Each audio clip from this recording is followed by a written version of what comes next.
अस्सलाम वालेकुम। अच्छा, हम लोग कर रहे थे माइक्रोबायोलॉजी में हमने किए थे ग्राम पॉजिटिव बैक्टीरिया। और ग्राम पॉजिटिव बैक्टीरिया में हम जो सबसे पहला बैक्टीरिया कर रहे थे वो हम कर रहे थे स्टेफ ऑरियस। इसके हम बेसिकली सारे पॉइंट्स तकरीबन डिस्कस कर चुके हैं, सिर्फ लास्ट 2 पॉइंट्स इसके रहते हैं, which is about मर्सा and versa. MRSA is methicillin resistant Staphylococcus aureus and versa is vancomycin resistant staph aureus. इसमें से जो मर्सा है ना, ये पेपर में बहुत ज़्यादा आता है। ठीक है, इसका पेपर में क्या सवाल आता है? इसका पेपर में सवाल आता है कि मर्सा रेजिस्टेंट जो स्टेफ ऑरियस है उसकी क्या ट्रीटमेंट है। तो उसकी ट्रीटमेंट में आप वेंकोमाइसिन भी यूज़ कर सकते हो, ठीक है, और नेफ्सिलिन भी यूज़ कर सकते हो, बट हम प्रेफर करते हैं वेंको को। ठीक है, मर्सा क्या है? मर्सा एक स्ट्रेन है स्टेफ ऑरियस का जो बेसिकली मेथिसिलिन से रेजिस्टेंट होता है, तो उसको कोई और एंटीबायोटिक देनी पड़ती है। उसी तरीके से वर्सा वेंकोमाइसिन से रेजिस्टेंट होता है, ठीक है, तो उसके लिए आपको डिफरेंट एक एंटीबायोटिक चूज़ करनी पड़ती है। नॉर्मली हम नेफ्सिलिन फिर चूज़ करते हैं, ठीक है, for methicillin sensitive staph aureus. यहाँ पे हमारा स्टेफ ऑरियस जो है ना वो कंप्लीट हो जाता है। स्टेफ ऑरियस पे हमने सबसे ज़्यादा टाइम इसलिए लगाया है कि ये आपका बहुत इंपॉर्टेंट बैक्टीरिया है। इंपॉर्टेंट इन द सेंस कि मैंने अपने एक्सपीरियंस में जितना देखा है ना, अगर आपका माइक्रोबायोलॉजी में से न्यू पूल बनता है ना, तो वो अक्सर स्टेफ ऑरियस का बनता है।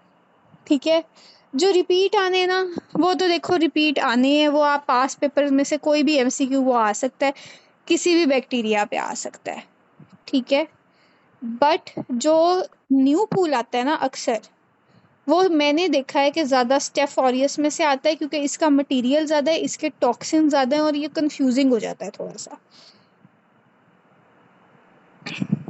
अच्छा, मर्सा और वर्सा का ये है कि मर्सा है मेथिसिलिन रेजिस्टेंट स्टेफ ऑरियस, वर्सा है वेंकोमाइसिन रेजिस्टेंट स्टेफ ऑरियस। ये दो स्ट्रेन्स हैं या दो टाइप्स हैं स्टेफ ऑरियस के जो इन एंटीबायोटिक्स को रिस्पॉन्ड नहीं करते, ठीक है। तो इसमें हम क्या करते हैं, एंटीबायोटिक चेंज कर देते हैं। मर्सा पेपर में आता है, इसमें अक्सर आता है मेथिसिलिन रेजिस्टेंट जो स्ट्रेन होता है उसको कौन सी एंटीबायोटिक देनी है आपने, तो उसको हम वेंकोमाइसिन देते हैं, ठीक है। जो वर्सा रेजिस्टेंट होता है उसके लिए फिर हमारे पास डिफरेंट चॉइस ऑफ एंटीबायोटिक्स आ जाती है, ठीक है। उसमें हम अक्सर नेफिसिलीन भी दे देते हैं। नेफिसिलीन जो होता है ना वो ज़्यादा देते हैं मेथिसिलिन सेंसिटिव स्टेफ ऑरियस के लिए, ठीक है। यहाँ तक सबको समझ आ गया है? यहाँ तक हम स्टेफ ऑरियस कर चुके हुए हैं। किसी को कोई क्वेश्चन या कोई कंफ्यूजन तो नहीं है यहाँ पे? MCQ पॉइंट्स बस आप लोगों ने साथ साथ नोट करते जाने। नेक्स्ट जो हमारे पास आता है ना वो आता है स्टेफाइलोकोकस सेप्रोफिटिकस और एपिडर्मिस।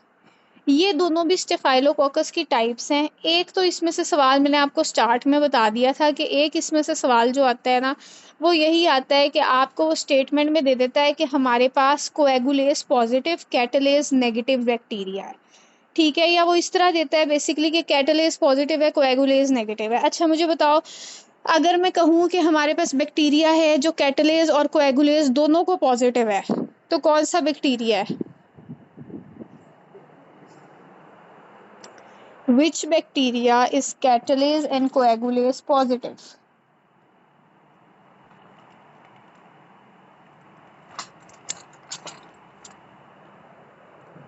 हाँ, और अगर मैं कहूँ कि कैटलेस पॉजिटिव है कोएगुलेज नेगेटिव है,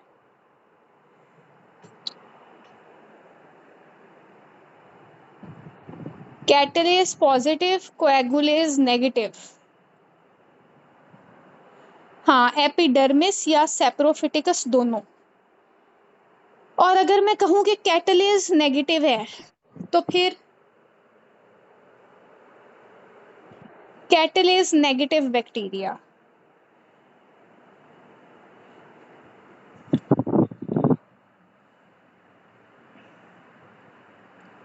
हाँ, स्ट्रेप्टोकोकस। पेपर में इसका अक्सर इस तरह सवाल आता है कि वो आपको एक लंबी सी स्टेटमेंट देता है। वो बताता है एक बैक्टीरिया है, इसने कोई डिजीज कर लिया, सपोज निमोनिया है या कोई भी डिजीज हो गया है, ठीक है। अब उसकी वो एक आइडेंटिफिकेशन दे देता है इसी तरीके से, कैट पॉजिटिव है, क्वैग नेगेटिव है, इस तरीके से। तो आपने डायग्नोस करना होता है। ये सवाल आता है स्टेफाइलोकोकस सेप्रोफिटिकस का या एपिडर्मिस का ज़्यादा कॉमनली। उसके बाद बेसिकली अब हम इसको कर लेते हैं जनरली डिस्कस कि ये दोनों हैं क्या। जो आपका स्टेफ एपिडर्मिस और सेप्रोफिटिकस है, ये दो कॉमन स्ट्रेन्स है स्टेफाइलोकोकस के, जो आपके ह्यूमन स्किन और म्यूकस मेम्ब्रेन्स पे होते हैं, ठीक है। इन दोनों की कॉमन कैरेक्टरिस्टिक्स तो हमने कर ली हैं कि इनकी ये कैरेक्टरिस्टिक्स है। अब इसको इंडिविजुअली थोड़ा सा करते हैं। जो आपका स्टेफाइलोकोकस सेप्रोफिटिकस है, ये बेसिकली दो स्पेसिफिक डिजीजेस करवाता है। एक ये कराता है हनीमून सिस्टाइटिस और दूसरा एक्यूट बैक्टीरियल प्रोस्टेटाइटिस, ठीक है। एक है हनीमून सिस्टाइटिस और दूसरा प्रोस्टेटाइटिस। फीमेल्स में हनीमून सिस्टाइटिस और मेल्स में प्रोस्टेटाइटिस।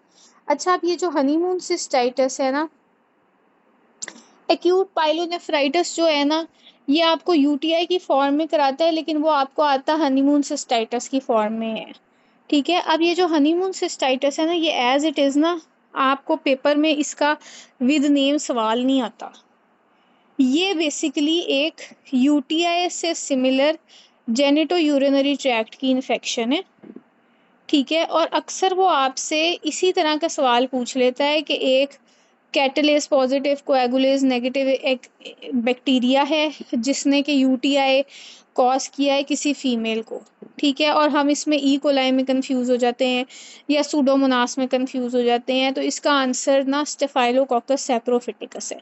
अब हनीमून सिस्टाइटिस होता क्या है?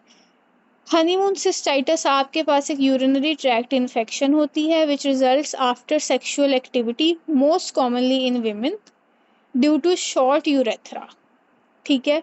और ये जो आपके पास स्टेफाइलोकोकस सेप्रोफिटिकस है ना, ये सेकंड मोस्ट कॉमन कॉज है of UTI after E coli. यानी अगर ई कोलाई ऑप्शन में नहीं दिया और यूटीआई लिखा है तो स्टेफाइलोकोकस सेप्रोफिटिकस चूज करना है,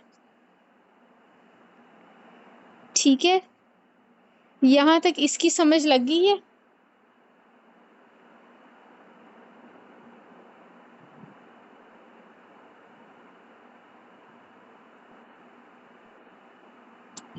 एपिडर्मिस और सेप्रोफिटिकस को आप उनके डिजीजेस की बेस पे डिफरेंशिएट करोगे। जो सेप्रोफिटिकस होता है ना, वो आपके जेनिटो यूरिनरी सिस्टम में ज़्यादा इन्फेक्शंस कॉज करता है।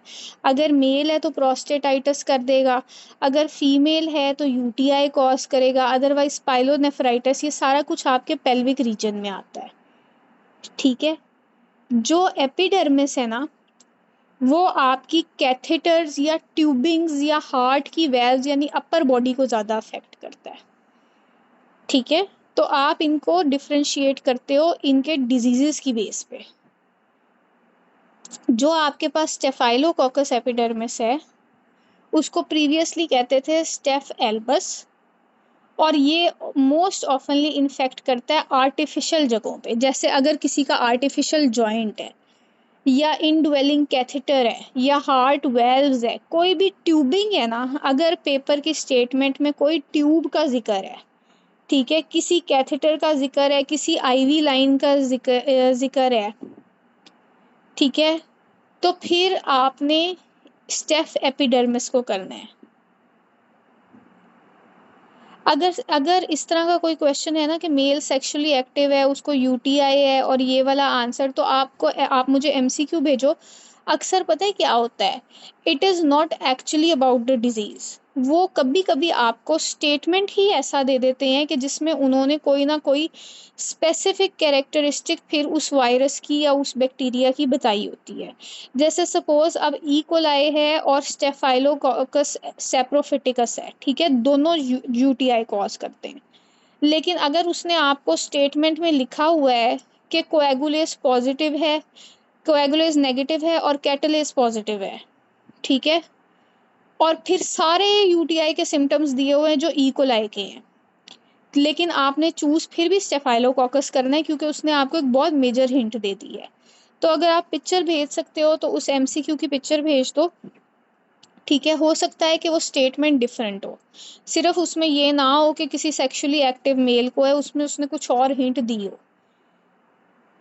अदरवाइज जहाँ पे भी आपको पेपर में किसी ट्यूबिंग का या किसी आर्टिफिशियल चीज़ का जिक्र होगा, वहाँ पर आपने ना स्टेफाइलोकोकस एपिडर्मिस चूज करना है।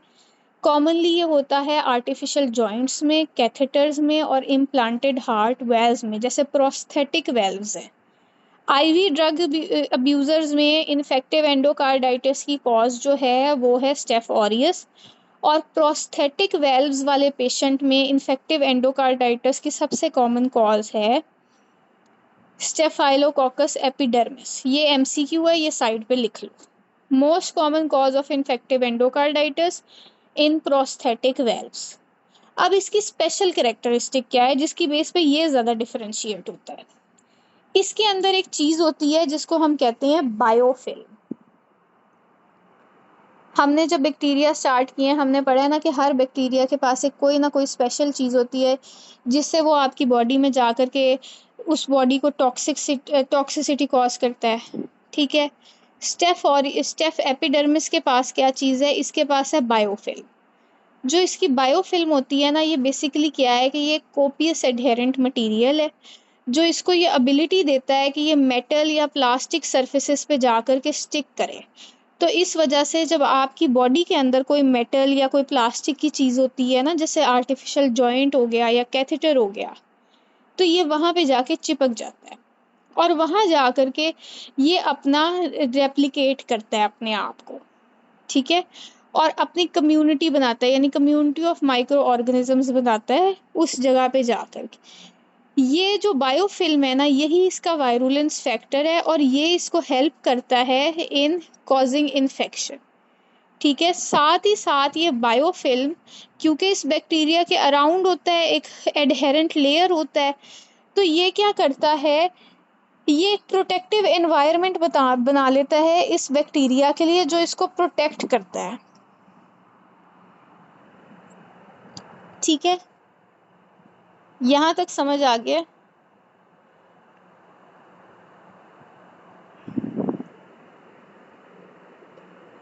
यहाँ तक सब क्लियर है?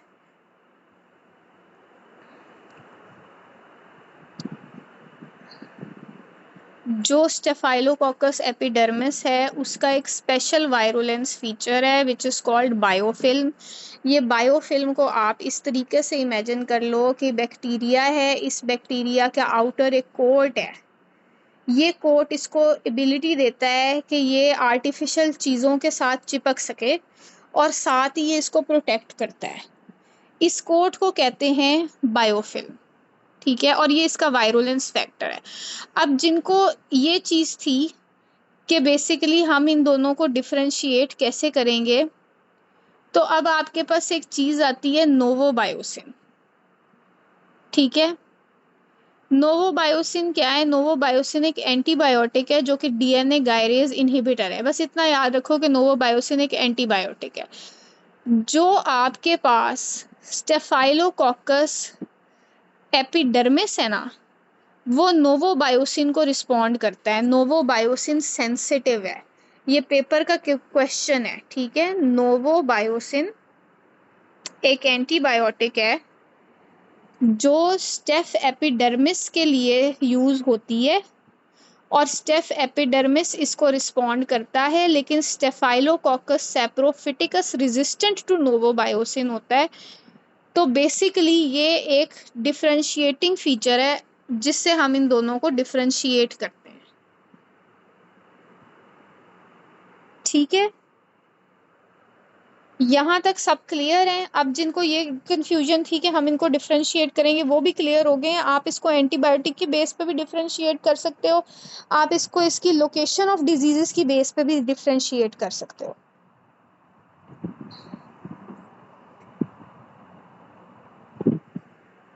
फिर हम आगे चलते हैं, यहाँ तक ना हमने हमारे जो स्टेफाइलोकोकल स्पीशीज है ना वो कर ली।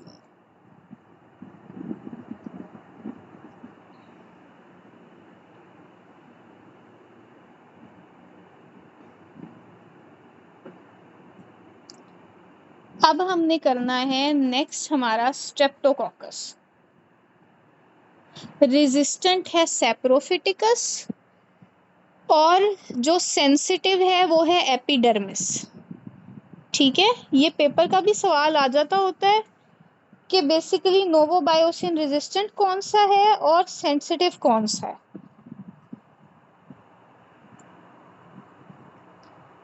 No problem. अच्छा, अब हमारे पास आता है स्ट्रेप्टोकोकस पायोजीन्स। स्ट्रेप्टोकोकस पायोजीन्स जो है ना, ये एक स्ट्रेप्टोकोकल बैक्टीरिया की टाइप है। ठीक है, it is also known age group A Streptococcus. ठीक है, बेसिकली ये क्या है, ये ग्राम पॉजिटिव कोकाई है जो कि लॉन्ग चेन्स या पेयर्स की सूरत में आपके पास आता है और एनकैप्सुलेटेड होता है। इसकी जो कैप्सूल होती है ना वो बनती है ऑफ हाइल यूरोनिक एसिड। ठीक है, और ये भी स्टेफ ऑरियस की तरह ही बीटा हिमोलिटिक है। बीटा हिमोलिटिक हमने पढ़ा था ना कि बीटा हिमोलिसिस बेसिकली क्या कैरेक्टरिस्टिक है। बीटा हिमोलिसिस एक स्पेशल कैरेक्टरिस्टिक है इस बैक्टीरिया की कि ये लाइसिस करता है आपके आरबीसीज का, जिसकी वजह से क्या होती है, इन्फेक्शंस हो जाती हैं। अब जो इन्फेक्शंस स्ट्रेप्टोकोकस पायोजीन्स की वजह से होती हैं वो कौन कौन सी होती हैं? ठीक है, वो होती है इम्पेटाइगो। इम्पेटाइगो एक स्किन इन्फेक्शन होती है जिसमें क्या होता है, हनी क्रस्टेड सोर्स हो जाते हैं और इसमें जो टॉक्सिन ये यूज करता है वो है पायोजेनिक टॉक्सिन। अब एमसीक्यू सवाल सुन लो। हनी क्रस्टेड सोर्स, ठीक है, एक स्पेशल कैरेक्टरिस्टिक है स्ट्रेप्टोकोकस पायोजिन इम्पेटाइगो की। ये पेपर में आ जाता होता है अक्सर, वो आपको एक स्किन इन्फेक्शन के फीचर देता है, साथ वो लिख देता है कि हनी क्रस्टेड सोर्स हैं। तो ये कौन से ऑर्गेनिज्म ने की है, तो हनी क्रस्टेड सोर्स जहाँ पे वर्ड आए वो स्ट्रेप्टोकोकस पायोजिन्स है। ठीक है, दूसरी चीज है जो इसका टॉक्सिन है ना उसका नाम है पायोजेनिक टॉक्सिन। ठीक है, इसके टॉक्सिन का नाम है पायोजेनिक टॉक्सिन। अब आ जाओ नेक्स्ट डिजीज पे। एक तो ये इम्पेटाइगो कॉज करता है, दूसरी चीज जो ये कॉज करता है वो है फेरेंजाइटिस। ठीक है, या सोर थ्रोट कह लो। इसमें क्या होता है, इसमें एरिथमेटोसस इन्फ्लेमेशन, इन्फ्लेम थ्रोट होती है, ये भी पायोजेनिक टॉक्सिन से होती है। तीसरी चीज जो ये कॉज करता है वो ये कॉज करता है सेलुलाइटिस। ठीक है, इसमें से इम्पेटाइगो जो है ना वो पेपर पॉइंट ऑफ व्यू से आपके लिए इम्पॉर्टेंट है कि इम्पेटाइगो का जो डिजीज़ है ना वो इम्पॉर्टेंट है। और सेलुलाइटिस का एक ये क्वेश्चन आ जाता है कि सेलुलाइटिस कॉज कौन से टॉक्सिन से होता है, तो पायोजेनिक टॉक्सिन से। सेलुलाइटिस और इम्पेटाइगो याद रखना है। फिर एक और इन्फेक्शन है एरिप्सेलास। एरिप्सेला बेसिकली क्या है कि एक एरिथमा कॉजिंग यानी रेडनेस कॉजिंग स्किन इन्फेक्शन है जो स्ट्रेप्टोकोकस पायोजेन से होती है। ठीक है, इस सब में आपके लिए इम्पॉर्टेंट है इम्पेटाइगो, आपको पता होना चाहिए, याद होना चाहिए। सेलुलाइटिस आपको याद होना चाहिए। अब आपके पास नेक्स्ट जो डिजीज़ आता है ना वो है स्कारलेट फीवर। ठीक है, स्कारलेट फीवर भी पेपर के लिए इम्पॉर्टेंट है। स्कारलेट फीवर होता है ग्रुप ए स्ट्रेप्टोकोकस की वजह से। ये एज इट इज़ इसी स्टेटमेंट के साथ सवाल अक्सर आ जाता होता है कि which organism causes scarlet fever, और उन्होंने ग्रुप बी की भी ऑप्शन दी होती है, ग्रुप ए की भी ऑप्शन दी होती है। स्कारलेट फीवर में आपके पास पोलन स्ट्रॉबेरी टंग आ जाती है और ये एक इन्फेक्शन होती है which is caused by streptococcus pyogenes toxin, और ये एक एक्सोटॉक्सिन होता है। ठीक है, it is also called streptococcal pyogenic exotoxin. ठीक है, हमने पढ़ा है ना दो टाइप के टॉक्सिन्स हैं, एक्सो और एंडो है। एक्सो वो है जो बैक्टीरिया खुद प्रोड्यूस करता है। फिर आपके पास आ जाता है नेक्रोटाइजिंग फेशियाइटिस। ये भी पेपर के लिए इंपॉर्टेंट है। नेक्रोटाइजिंग फेशियाइटिस में क्या होता है, ये फ्लैश ईटिंग बैक्टीरिया होता है, इसकी इन्फेक्शन होती है और इसकी इन्फेक्शन में बेसिकली स्किन जो है ना वो आपकी इफेक्ट होती है। Necrotising fasciitis. रूमेटिक फीवर में भी इसका रोल होता है। पोस्ट स्ट्रेप्टोकोकल ग्लोमेरुलोनेफ्राइटिस में भी इसका रोल होता है, लेकिन इनका इसमें ना इम्यूनोलॉजिक रोल होता है। हमने पढ़ा था ना कि जैसे हमारा स्टेफ ऑरियस है वो दो तरीके से इन्फेक्शन कॉज करता है, एक इम्यूनोलॉजिक, ठीक है, इन्फ्लेमेशन, और दूसरा वो कॉज करता है टॉक्सिन से। तो ये भी दो तरीके से करता है। एक तो इसने टॉक्सिन से कर दिया, टॉक्सिन से मैंने आपको बताया है कि इसने फेरेंजाइटिस कॉज किया, इम्पेटाइगो कॉज किया, सेलुलाइटिस, एरिप्सेला, scarlet fever, toxic shock syndrome और नेक्रोटाइजिंग फेशियाइटिस। ये वो डिजीजेज हैं जिसमें स्ट्रेप्टोकोकस पायोजेंस जो है टॉक्सिन रिलीज करेगा। उसके बाद कुछ डिजीजेज ऐसे हैं जिसमें ये आपके इम्यून सिस्टम को अफेक्ट करेगा। उसमें आ जाता है rheumatic fever, post streptococcal glomerulonephritis और एक्यूट लिम्फ एंजाइटिस। ठीक है, यहां तक सबको समझ में आ गया है?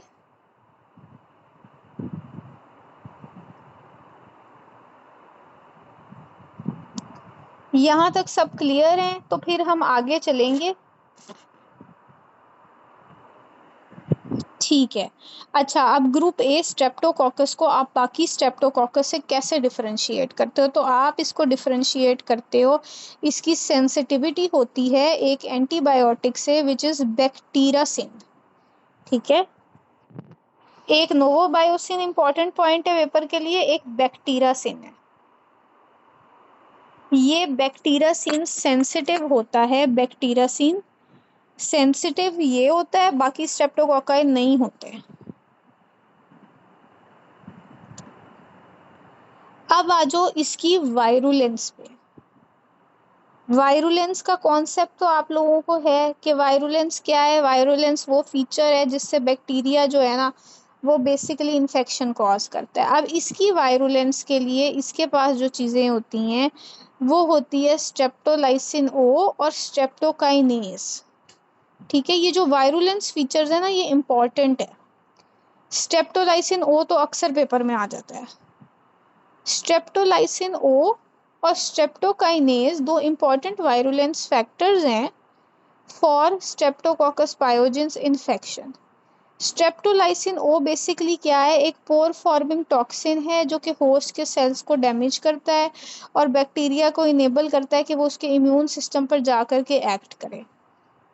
ठीक है, इसके अलावा आपके पास फिर आ जाता है कि इस स्ट्रेप्टोलाइसिन ओ से बनती है anti streptolysin antibodies. Anti streptolysin O antibodies produce होती हैं इसके रिस्पॉन्स में होस्ट के अंदर। ठीक है, और यही एंटी स्ट्रेप्टोलाइसिन एंटीबॉडीज जो होती हैं ना ये एक आइडेंटिफिकेशन फीचर होती हैं इन्फेक्शन का।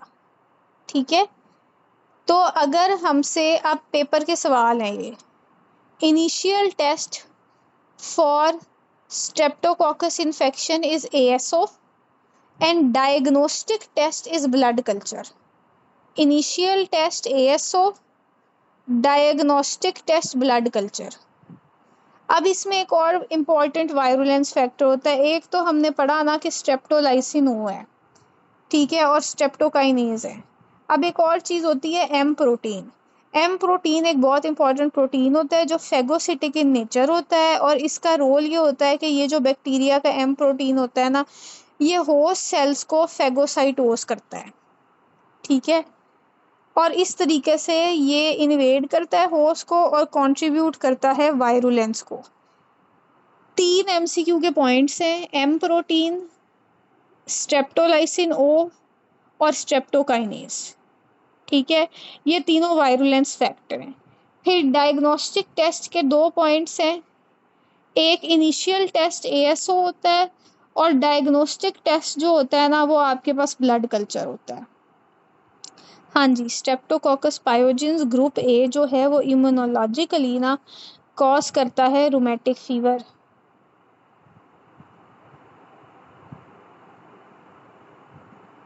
ठीक है,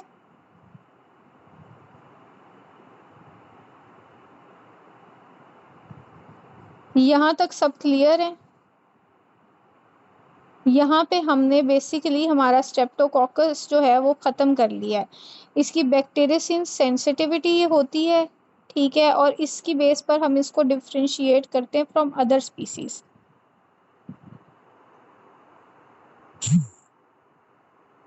हाँ, एएसओ इनिशियल होता है और ब्लड कल्चर इसका डायग्नोस्टिक टेस्ट है। एम प्रोटीन एक वायरुलेंस फैक्टर है जो कि एक स्पेशल टाइप का प्रोटीन है जो कि फेगोसिटिक इन नेचर है। वो होस्ट सेल्स की फेगोसाइटोसिस कराता है, ठीक है।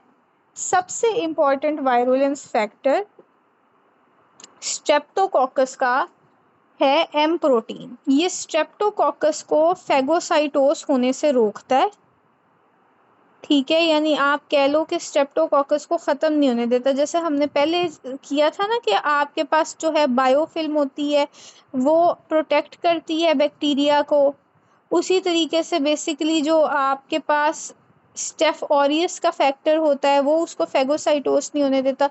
इसका वायरुलेंस फैक्टर एम प्रोटीन है, ये इसको फेगोसाइटोस नहीं होने देता।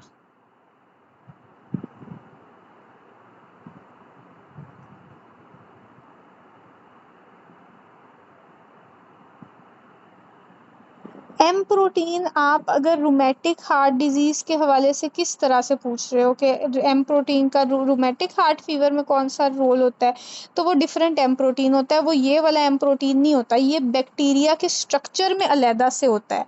हमने पढ़ा है ना कि जो सेल वॉल होती है आपकी, उसके अंदर प्रोटीन, कार्बोहाइड्रेट्स और फैट्स होते हैं।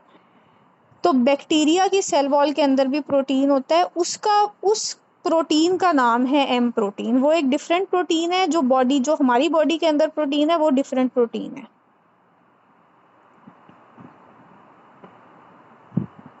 ठीक है। यहाँ तक सबको सारी कंफ्यूजन्स क्लियर हो गई है ना?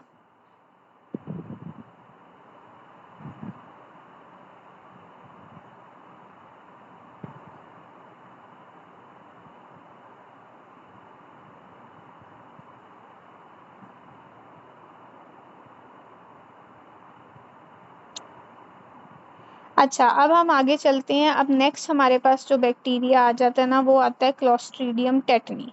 क्लोस्ट्रीडियम टेटनी बेसिकली आपके पास क्लोस्ट्रीडिया जीनस का एक बैक्टीरिया है जो कि टेटनस कॉज करता है। क्लोस्ट्रीडिया जीनस क्या है?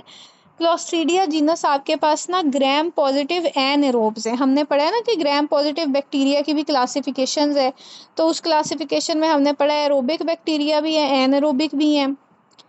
तो आपके पास ऑब्लिगेट एनएरोब्स होते हैं। ऑब्लिगेट एनएरोब्स वो होते हैं जो किसी भी सूरत ऑक्सीजन को यूज़ नहीं करते फॉर एनर्जी या एटीपी प्रोडक्शन, ठीक है। इसमें एक क्लास आती है जिसको क्लोस्ट्रीडिया कहते हैं। उस क्लोस्ट्रीडिया के डिफरेंट डिफरेंट बैक्टीरिया होते हैं, उनको डिवाइड किया होता है on the basis of their diseases. यानी हर बैक्टीरिया के नाम के आगे उसका वो जो डिजीज़ होता है ना उसका नाम लिखा होता है। अब आ जाओ क्लोस्ट्रीडियम टेटनी पे। तो जो क्लोस्ट्रीडियम टेटनी है ना वो टेटनस कॉजिंग बैक्टीरिया है, ग्राम पॉजिटिव है, एनएरोबिक है, स्पोर फॉर्मर है। ये तीनों चीज़ें एमसीक्यू हैं। आपको एटलीस्ट इतना पता होना चाहिए कि जितने आपके पास क्लोस्ट्रीडियम बैक्टीरिया हैं वो एनएरोबिक है, क्योंकि ये पेपर में एक जगह स्टेटमेंट आया हुआ है, उन्होंने एनएरोबिक करके पूछा हुआ है, तो आपको ये पता होना चाहिए कि ये एनएरोबिक है। अब क्लोस्ट्रीडियम का ये है कि क्लोस्ट्रीडियम टेटनी अक्सर सॉइल में होता है। इस वजह से जब हम कहीं गिरते हैं, हमें कोई चोट लगती है, पंचर वूंड होता है, तो टेटनस का चांस ज़्यादा होता है। टेटनस क्या होता है? टेटनस एक डिजीज़ होता है जिसमें आपकी बॉडी में इस बैक्टीरिया के टॉक्सिन की वजह से स्पास्टिक पैरालिसिस हो जाता है। इसके फीचर्स हैं राइजस सार्डोनिकस, लॉक जॉ। ये जो राइजस सार्डोनिकस है ना, ये होता है एक ईवल ग्रिन, यानी एक फ्रोजन स्माइल हो जाती है, ठीक है। इसे कहते हैं राइजस सार्डोनिकस। टेटनस के अंदर ये होता है और ये आपके पेपर का सवाल है। उसके बाद आ जाओ पैथोजेनेसिस पे कि अब टेटनस होता कैसे है। ऐसे ही बैठे बैठे चोट लग गई और बंदा पैरालाइज हो गया, ऐसा तो नहीं ना हो सकता। बैक्टीरिया के पास कुछ ना कुछ होगा जिससे उसने आपको पैरालाइज किया है। अब इसमें आता है कि टेटनस जो क्लोस्ट्रीडियम टेटनी है ना उसके टॉक्सिन का नाम है टेटनोस्पाज्मिन। ये पेपर का सवाल है, टेटनोस्पाज्मिन याद रखना है। ये ये टेटनोस्पाज्मिन क्या करता है, ये ट्रेवल करता है आपके बॉडी में मोटर एक्सॉन से स्पाइनल कॉर्ड तक। थोड़ा सा अब इसमें पुराने कॉन्सेप्ट्स आपके यूज़ में आ रहे हैं। हमने हमारा सीएनएस किया था, सीएनएस में हमने 2 ट्रैक्ट्स किए थे, एक असेंडिंग ट्रैक्ट था, एक डिसेंडिंग ट्रैक्ट था। ठीक है, असेंडिंग आपका वो था जो सेंसरी था, डिसेंडिंग था जो मोटर था। अब ये क्या करता है, ये मोटर वाले जो पार्ट है ना, उस पे जा करके एक्ट करता है और स्पाइनल कॉर्ड पे जाके एक्ट करता है। वहां पे जाकर के ये अपना टॉक्सिन रिलीज करता है जिसको कहते हैं स्नेयर प्रोटीन।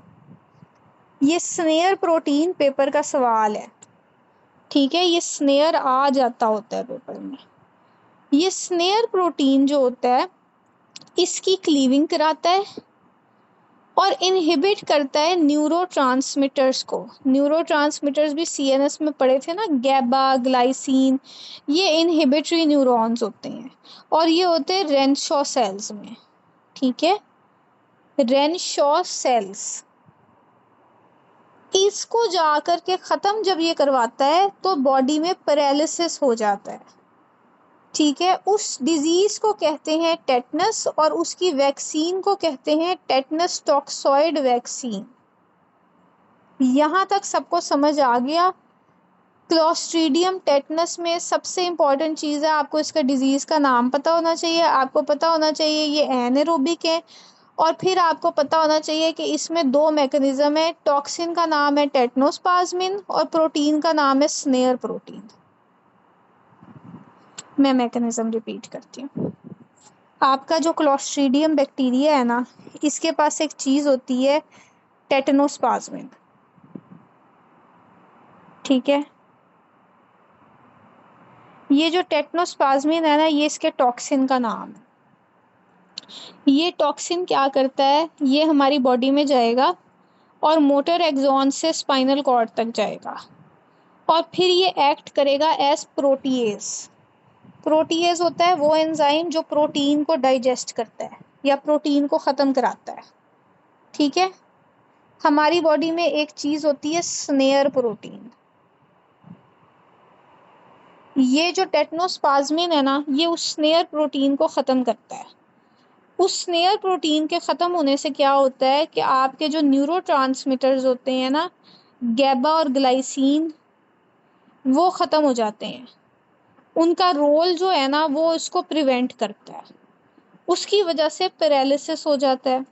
ठीक है, क्योंकि हमने पढ़ा है ना सीएनएस में कि देखो हर हर पाथवे आपका चल रहा है न्यूरोट्रांसमीटर की वजह से। न्यूरोट्रांसमीटर इलेक्ट्रिकल, मैकेनिकल, केमिकल किसी भी सूरत में सिग्नल लेकर के जाता है और फिर बॉडी एक इंफॉर्मेशन या एक स्टिमुलस देती है कि अब ये काम करो। अगर न्यूरोट्रांसमीटर ही नहीं होगा तो बॉडी कुछ नहीं कर सकती। तो ये क्या कराता है, ये उस न्यूरोट्रांसमीटर को ख़त्म कराता है। मेनली जिस न्यूरोट्रांसमीटर को ख़त्म कराता है उसका नाम है गैबा और ग्लाइसिन। ठीक है, पर अगर लिमिटेड आपने याद रखना है तो आपको कम से कम स्नेयर प्रोटीन ज़रूर पता होना चाहिए, क्योंकि ये आपका पेपर का सवाल है। स्नेयर प्रोटीन आपकी बॉडी का प्रोटीन होता है जिसको ये टॉक्सिन टेटनोप्लाज्मिन ख़त्म करता है जाकर। रेंशो सेल का ये पॉइंट है कि जो आपके ये न्यूरोट्रांसमीटर्स होते हैं ना, गैबा और ग्लाइसिन, ये इनहिबिटरी न्यूरॉन्स से आते हैं। ठीक है, इनहिबिटरी न्यूरोट्रांसमीटर्स है ना, गैबा और ग्लाइसिन। ग्लूटामेट एक्साइटेटरी है, गैबा इनहिबिटरी है। तो गैबा अब न्यूरोट्रांसमीटर है, कहीं से तो आएगा। तो जिस सेल से ये आता है उस सेल का नाम है रेंशो cell. रेंशो sales are inhibitory interneurons जो कि आपकी स्पाइनल कॉर्ड में होते हैं और ये आपकी मूवमेंट को कंट्रोल करते हैं। ठीक है, इन न्यूरोट्रांसमीटर्स को, इन सेल्स को डैमेज करके ये न्यूरोट्रांसमीटर्स को इनहिबिट करता है ये, और फिर पैरालिसिस हो जाता है बॉडी में। ठीक है, अभी भी अगर किसी को क्लियर नहीं है तो मुझे बता दो, मैं किसी डिफरेंट तरीके से एक्सप्लेन कर। ठीक है,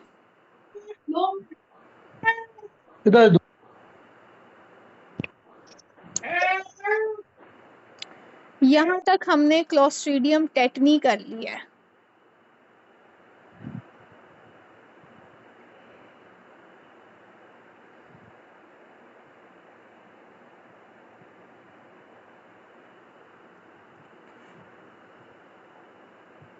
अब उसके बाद नेक्स्ट जो आपके पास आता है ना, वो आपके पास आता है क्लोस्ट्रीडियम बोटुलिनम।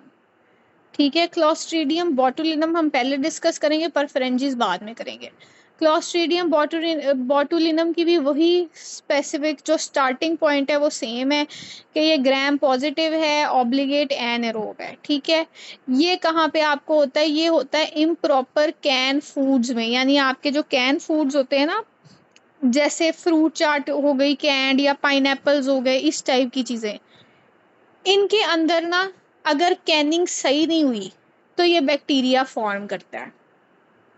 ठीक है, और वहां से ये आपकी बॉडी में जाता है और ये रिलीज करता है botulism toxin. Botulism toxin botulism कराता है। बोटुलिज्म क्या है? अब जो टेटनस था ना, वो आपका था स्पास्टिक पैरालिसिस। ये भी एमसीक्यू है। ठीक है, इसको याद रखना है। स्पास्टिक का क्या मतलब है? आप टेटनस का ना थोड़ा सा मैकेनिज्म ऑफ एक्शन इमेजिन कर लो। स्पास्टिक का मतलब है बॉडी में एक्साइटेटरी इम्पल्स जाई जा रही है, जाई जा रही है, जाई जा रही है। हाँ, सारे स्पोर फॉर्मिंग एनारोबिक है। ठीक है, अच्छा, आप टेटनस को इमेजिन कर लो कि बेसिकली टेटनस में क्या है कि टेटनस में ना बॉडी में इम्पल्स जाई जा रही है, जाई जा रही है, और उसको रोकने के लिए कोई चीज़ नहीं है। ठीक है, क्योंकि इनहिबिटरी न्यूरॉन्स को तो ख़त्म कर दिया है। तो आपके पास क्या होता है कि एक स्पास्टिक कंडीशन हो जाता है, यानी जिस्म अकड़ जाता है।